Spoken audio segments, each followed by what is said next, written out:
سبيل الدموع سبيل مريح تنهدى يا صاحي كي تستريح.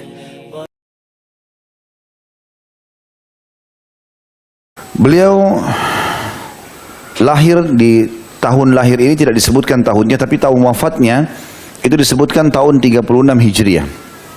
Tentu khilaf di antara ulama tentang umurnya, ya. Kalau kita baca di buku-buku, kadang-kadang mungkin kita sempat kaget melihat, ya, karena ada sebagian buku menukil cukup jauh umurnya. Ada yang mengatakan umur Salman mencapai 350 tahun. Ada juga yang mengatakan 250 tahun. Termasuk Imam Adz-Dzahabi rahimahullah pernah menyebutkan itu. Tapi Imam Adz-Dzahabi meluruskan di buku yang lainnya bahwasanya itu adalah sesuatu dinukil yang tidak punya sanad. Maka beliau mengatakan umur yang tepat adalah sekitar 70 tahunan pada saat wafat radhiyallahu anhum. Baik, kita akan mulai teman-teman sekalian dengan kisah bagaimana seorang pencari kebenaran ini memulai hidupnya.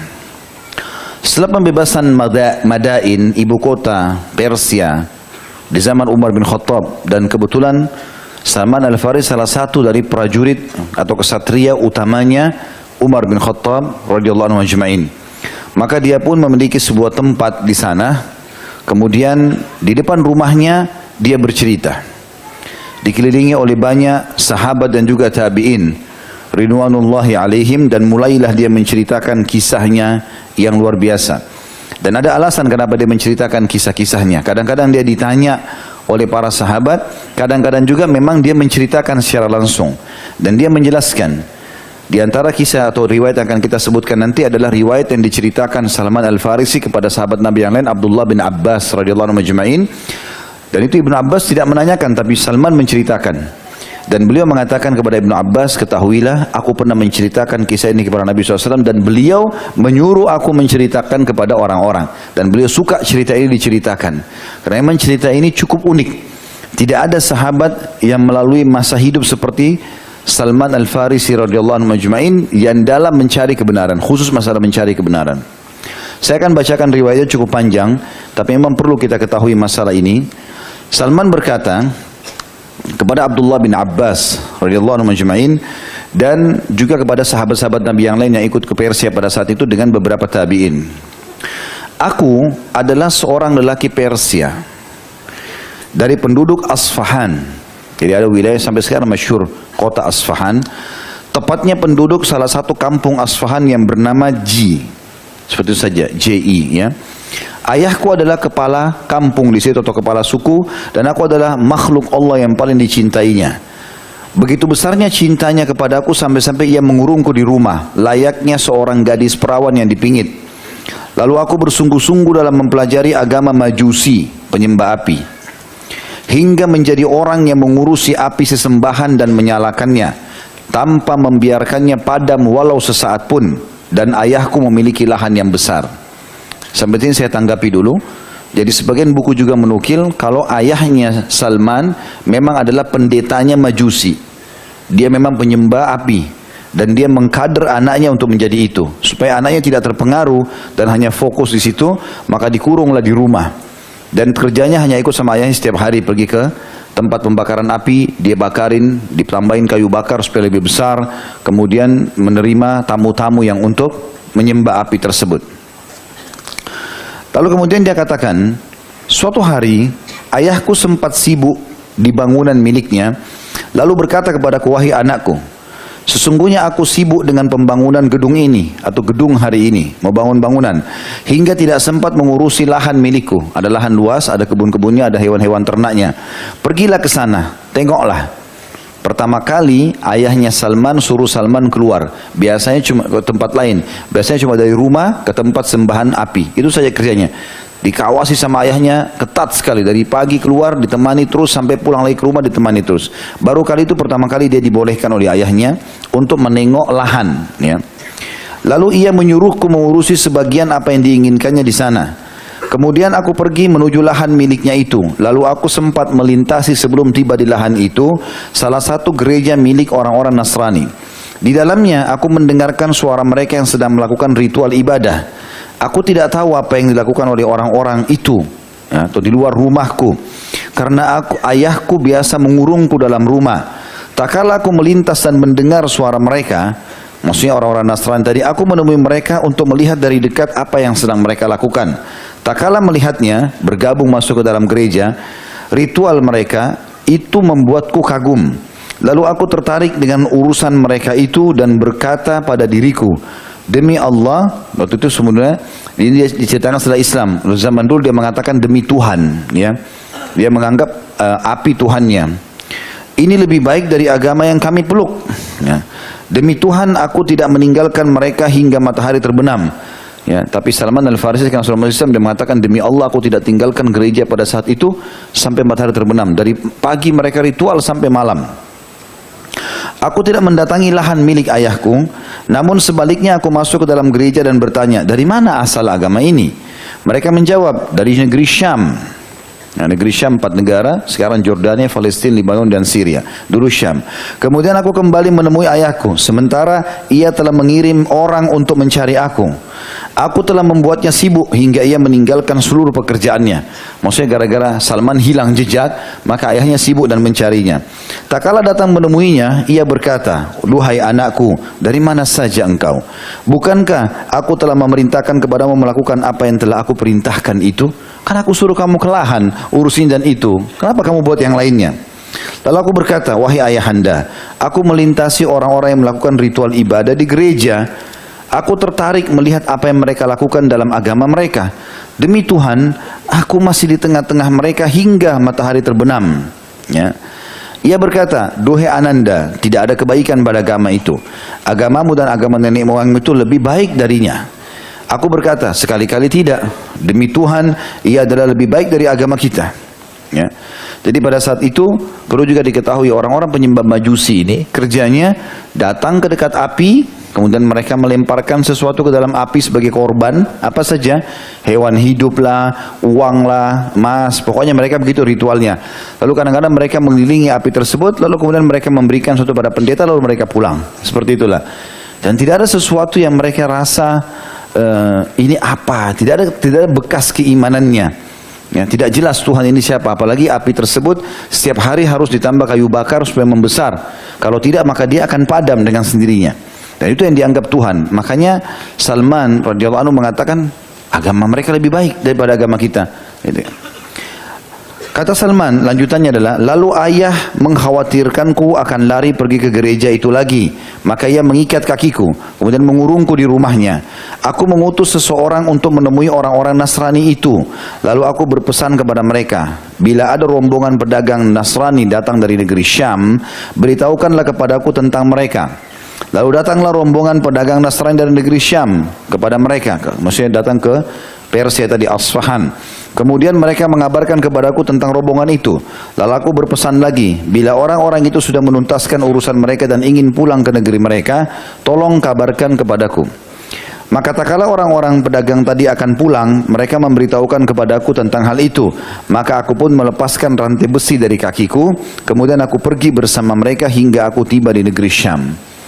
Jadi sampai sini cerita tentang bagaimana dia dulu menyembah api sama ayahnya dan akhirnya dia meninggalkan rumah ayahnya untuk mencari kebenaran yang sedang dia rasakan.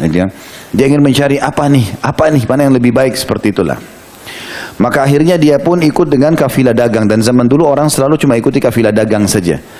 Ya, kalau orang mau safar kemana-mana, keluar kota, keluar negeri, mereka harus cari ada kafilah dagang enggak? Orang-orang pakai unta, pakai kuda, nanti berapa banyak mereka ikut, nanti mereka bayar kepada kafilah tersebut. Kafilah itu biasa punya pengawal-pengawal, kalau ada perampok mau merampok, maka dilawan, seperti itulah. Maka orang banyak bawa dagangannya, bawa keluarganya pindah dari kota ke kota lain. Tidak ada cara lain pada zaman itu. Orang kalau safar sendiri itu terlalu berani gitu. Maka mereka harus ikuti kafilah. Ketika tiba di negeri Syam, sekarang sudah tiba ke negeri Syam, dia jalan. Aku bertanya, siapa pemeluk agama ini yang paling baik? Langsung bertemu orang Nasrani, dia menganut agama Nasrani, lalu dia mengatakan, siapa pemeluk agama ini yang paling baik? Kalau kita siapa yang paling soleh, yang paling pintar, yang paling alim? Maka mereka mengatakan uskup di gereja, ada pendeta di gereja paling besar di negeri Syam pada saat itu. Maka aku datang kepadanya seraya berkata, aku tertarik dengan agama ini dan ingin tinggal bersamamu untuk mengabdi kepadamu di dalam gerejamu. Aku ingin belajar dan melakukan ritual ibadah bersamamu. Maka uskup itu pun berkata, masuklah. Lalu aku masuk bersamanya. Rupanya, kata Salman, ia adalah seorang lelaki yang buruk. Ia menyuruh jemaahnya untuk bersedekah dan menyemangati mereka untuk melakukannya. Lalu apabila mereka sudah mengumpulkan untuknya sejumlah barang dari sedekah itu, ia menyimpannya untuk dirinya sendiri dan tidak membagikan kepada orang-orang miskin.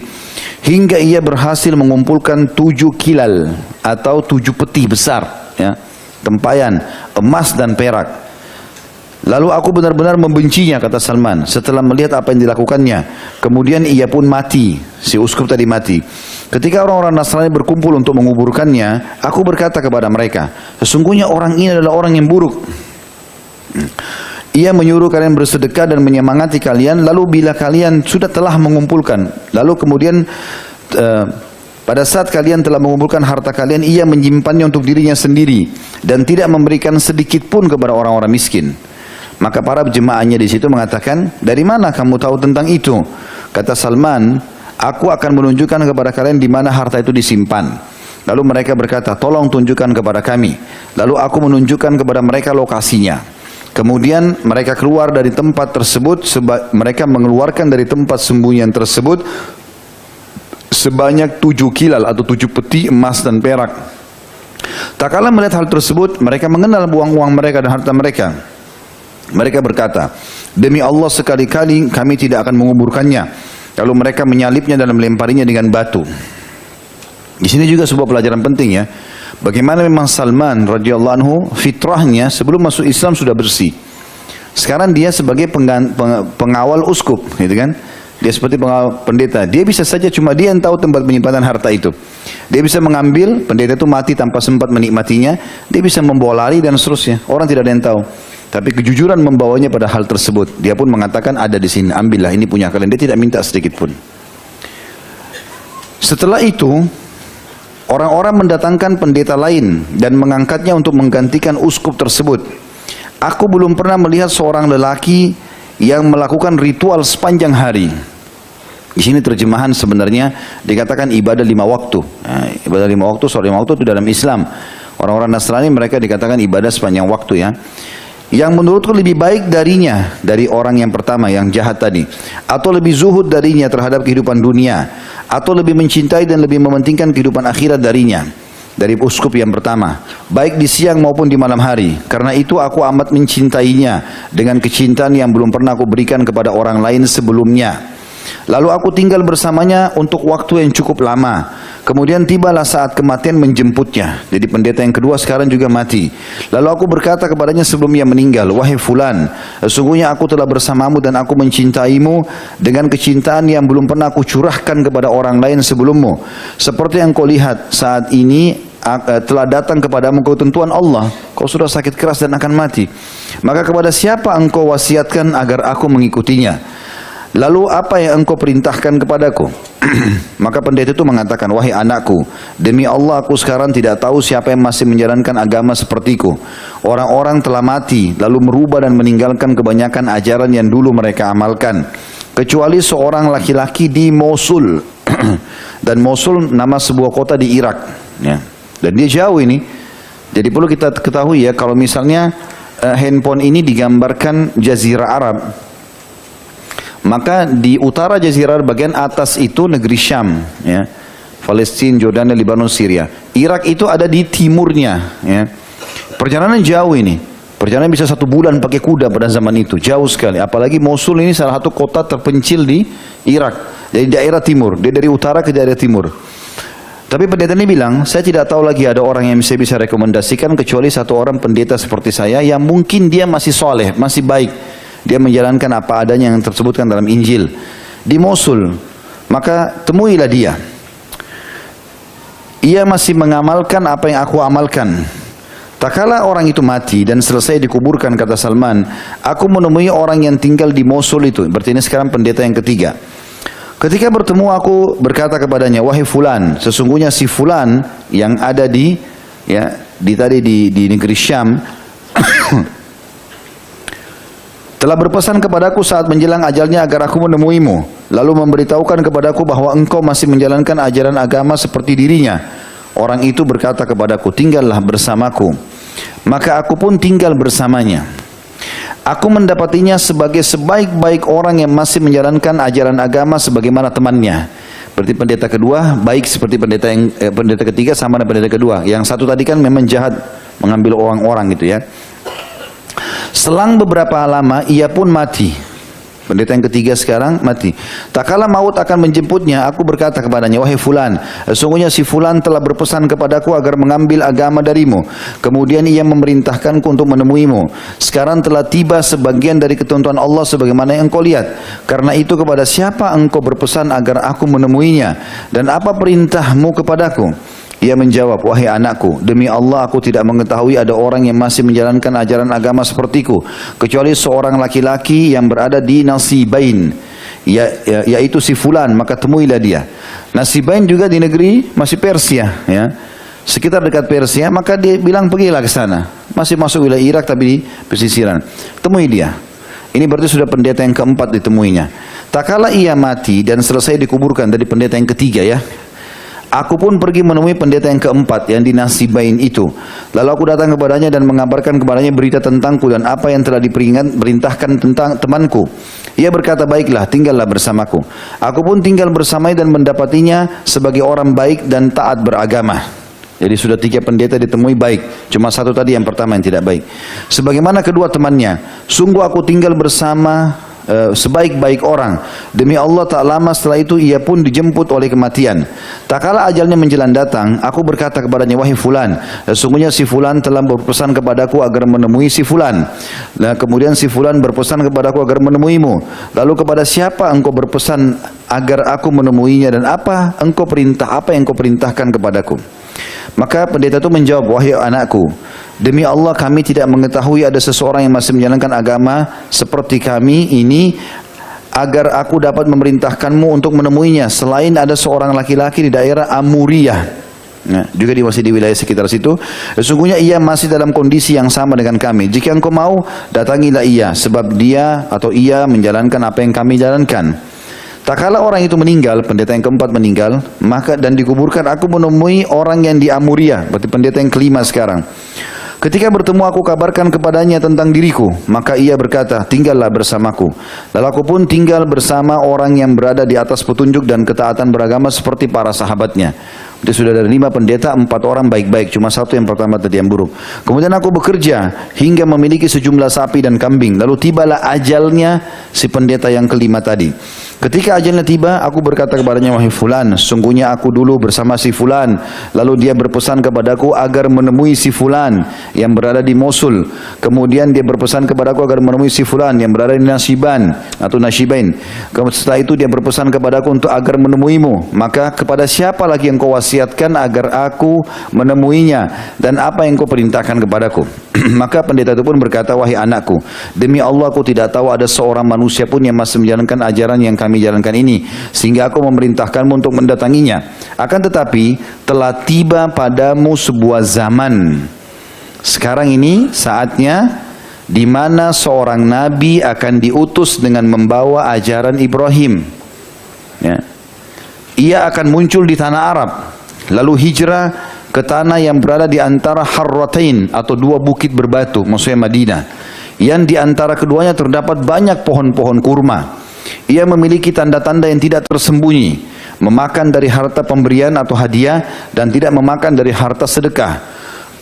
Di antara kedua bahunya ada khatam atau cap kenabian. Jika kamu mampu mendatangi negeri itu, maka lakukanlah. Kemudian ia mati dan dikuburkan, lalu aku tinggal di Amuriyah selama sekian lama, sebagaimana yang Allah kehendaki. Jadi di sini dia tidak sebutkan berapa tahun semua histori hidupnya ini, tapi dia ceritakan secara umum. Kemudian melintaslah sejumlah pedagang dari Bani Kalb. Ini suku Arab yang ada di Mekah sebenarnya, gitu kan? Lalu aku berkata kepada mereka, maukah kalian membawaku ke Jazirah Arab atau tanah Arab? Sebagai imbalannya aku akan memberikan kepada kalian semua sapi-sapi dan kambing-kambingku ini. Maka mereka menjawab, iya. Lalu aku memberikannya kepada mereka dan mereka pun membawaku bersama mereka. Hingga bila mana tiba di Wadi Al-Qura. Jadi sudah lembah dekat dengan Mekah sebenarnya. Mereka berbuat zalim kepadaku dengan menjualku kepada seorang Yahudi sebagai budak. Maka aku pun berada di dalam kekuasaannya. Ketika melihat pohon-pohon kurma, aku berharap inilah negeri yang telah disebutkan oleh sahabatku dulu. Namun di dalam hati aku masih belum membenarkannya. Tak kala aku berada di sisi orang Yahudi itu, datang putra pamannya dari Bani Quraidah di Madinah. Jadi suku Yahudi Quraidah di Madinah yang memang nanti berkhianat ya di perang Ahzab. Lalu ia membeliku darinya dan membawaku ke sana. Demi Allah, begitu aku melihatnya, maksudnya melihat Madinah, tahulah aku bahwa itu adalah Madinah. Dengan ciri yang disebutkan sahabatku dulu, maka tinggallah aku di sana. Jadi sampai sini selesai histori pertemuan dia sama para pendeta-pendeta. Ya, kita sudah ceritakan tadi histori dia bersama ayahnya dan menyalakan api. Kemudian histori dengan 5 orang pendeta. Pendeta terakhir mewasiatkan dia untuk mengimani risalah Nabi Muhammad SAW. Jadi kan. Kemudian sekarang kita masuk keberadaan beliau di Madinah. Tapi sekarang statusnya bukan orang bebas tapi seorang budak. Ya. Lalu Allah pun mengutus Rasulnya. Beliau tinggal di Mekah beberapa lama. Aku tidak mendengar tentangnya karena kesibukanku sebagai seorang budak. Kemudian beliau hijrah ke Madinah. Demi Allah, aku sedang berada di atas pucuk tandan pohon kurma milik majikanku, karena tengah mengerjakan sebagian pekerjaan. Sementara ia sedang duduk, majikannya duduk di bawah pohon.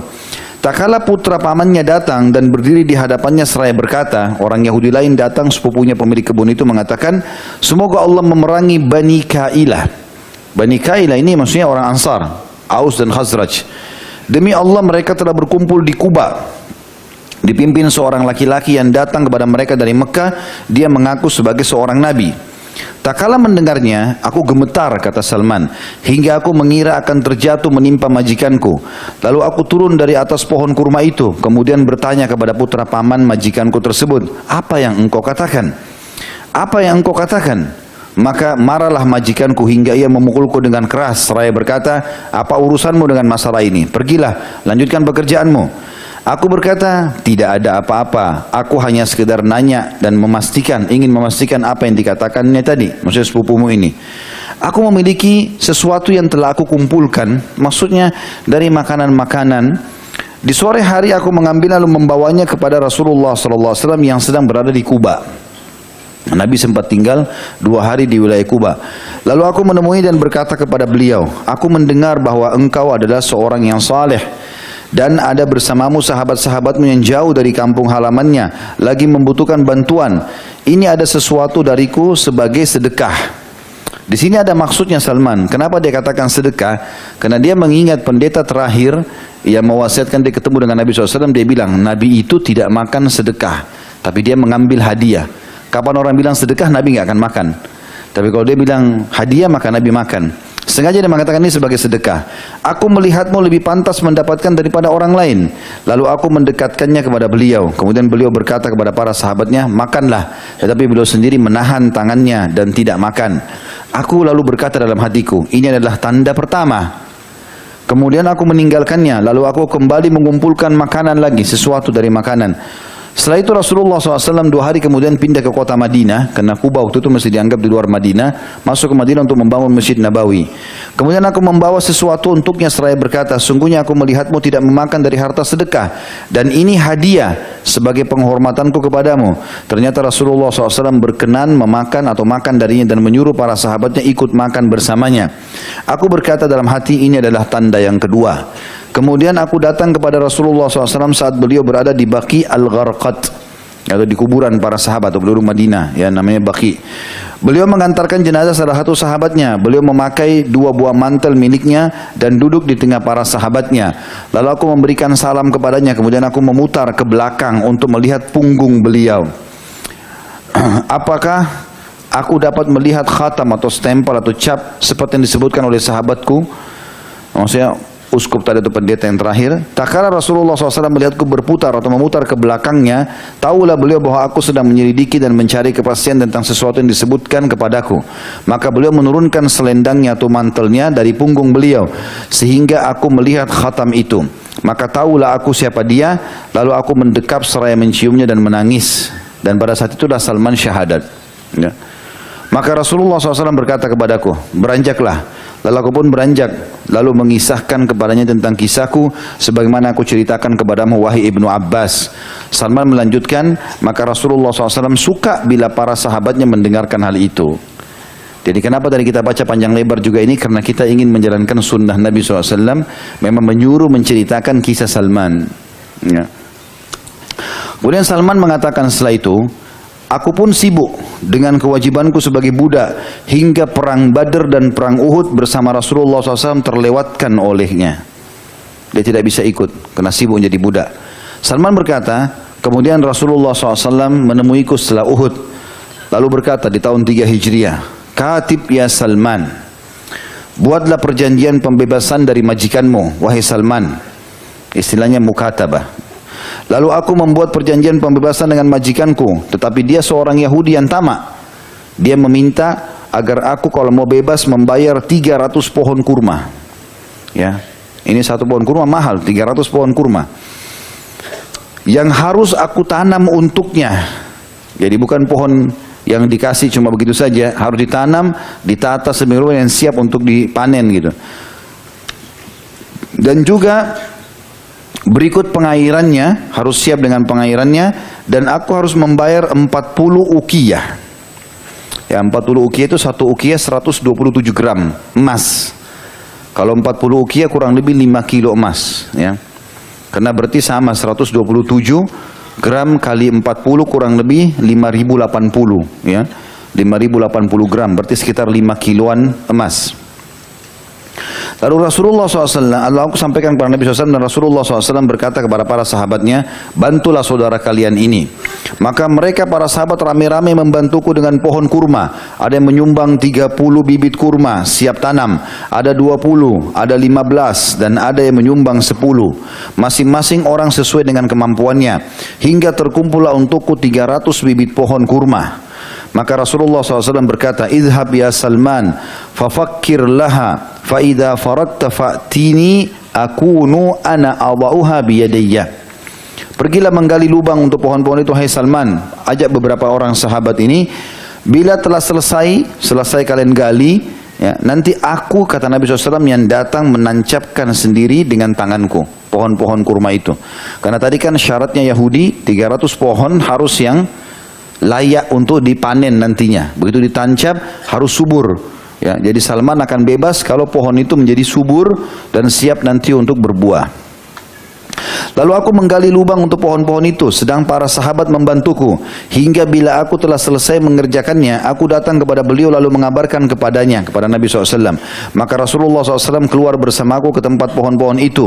Lalu kami mendekatkan kepadanya bibit-bibit pohon kurma. Kemudian Rasulullah SAW meletakkannya di dalam lubang dengan tangannya sendiri. Alaihissalam. Ini terjadi mukjizat, ya. Karena Nabi SAW diiringi dengan mukjizat yang cukup banyak. Di antara mukjizat Nabi SAW adalah berbuahnya 300 pohon kurma yang diniatkan Salman untuk membebaskan diri dari keterbudakan. Kata Salman, demi zat yang jiwa Salman berada di tangannya, maksudnya demi Allah, tidak satu pun dari bibit pohon-pohon itu yang mati. Dengan begitu, aku telah menjalankan perjanjian menanam pohon kurma dan tinggallah masalah uang. Setelah itu, tadi kan diminta uang 40 ukiyah, ya. Satu ukiyah sekitar 127 gram emas. Sekitar 5080 gram emas. Jadi 5 kiloan lebih sedikit. Setelah itu Rasulullah SAW datang membawa emas seperti telur ayam besarnya dari rampasan perang, salah satu peperangan. Lalu berkata, apa yang dilakukan orang Persia yang mengadakan perjanjian pembebasan? Nabi SAW tanya kepada para sahabatnya. Lalu aku dipanggil oleh para sahabat beliau untuk hal itu. Dan beliau berkata, ambillah ini dan bayarlah kewajibanmu, wahai Salman. Maka aku berkata, wahai Rasulullah, apakah ini bisa dibandingkan dengan kewajiban hutang yang harus aku tunaikan? Karena emas seperti telur ayam kecil yang dia harus bayar 5 kilo. Ya, paling berat pun kalau sangat berat dengan seberat itu paling setengah kilo, ya. Ini harus 5 kilo. Maka Salman heran, ya Rasulullah, apa bisa ini membayar 40 ukiyah emas tadi? Maka Nabi SAW mengatakan, ambillah, sesungguhnya Allah yang maha suci dan maha pemurah akan menyelesaikan kewajibanmu. Lalu aku mengambilnya kemudian menimbang sebagian untuk mereka. Demi zat yang jiwa Salman berada di tangannya, emas itu tiba-tiba senilai dengan 40 ukiyah. Jadi emas itu belum pernah ada emas sekecil itu, ukurannya 5 kilo. Tapi pada saat ditaruh di timbangan oleh Yahudi menjadi 5 kilo sebagai mukjizat dari Nabi SAW. Maka aku bayar lunas hak mereka, lalu aku pun dimerdekakan. Selanjutnya aku ikut serta dalam perang Khandak bersama Rasulullah SAW. Kemudian setelah itu tak satu pun peperangan terlewatkan olehku. Ini semua yang panjang lebar disebutkan oleh Imam Ahmad rahimahullah di dalam Musnad beliau di jilid 5 halaman 441 dan Ibnu Sa'ad dalam kitab At-Tabaqat di jilid 4 halaman 53 dengan sanad hasan. Betapa hal itu, kata penulis di sini, merupakan perjalanan yang panjang dalam pencarian kebenaran dan hakikat. Lalu di sana semangat orang-orang yang mendapati kebenaran tepat di depan mata mereka, namun mereka berpaling darinya dan lebih memilih jalan lain. Artinya penulis ingin mengatakan di sini, sayangnya Salman saja sampai seperti itu, dari penyembah api dan terhormat ayahnya kepala suku, lalu meninggalkan pekerjaannya untuk mencari agama, lalu negeri Syam numpang sama uskup sampai 5 orang sampai meninggal semua, lalu ke negeri Jazirah Arab untuk mencari Nabi SAW walaupun harus jadi budak dan seterusnya, dan dia harus menebus dirinya, bebaskan demi untuk mendapatkan kebenaran. Semua itu sangat luar biasa pengorbanannya, sementara orang di zaman sekarang dengan sangat mudah untuk mendapatkan hidayah, tapi mereka malah meninggalkan itu. فرح قد جاب خواطرنا حلم يطويه تخرجنا أيام الجد قضيناها وهنا الإنجاز يسامرنا فرح قد جاب خواطرنا حلم يطويه تخرجنا أيام الجد قضيناها وهنا الإنجاز يسامرنا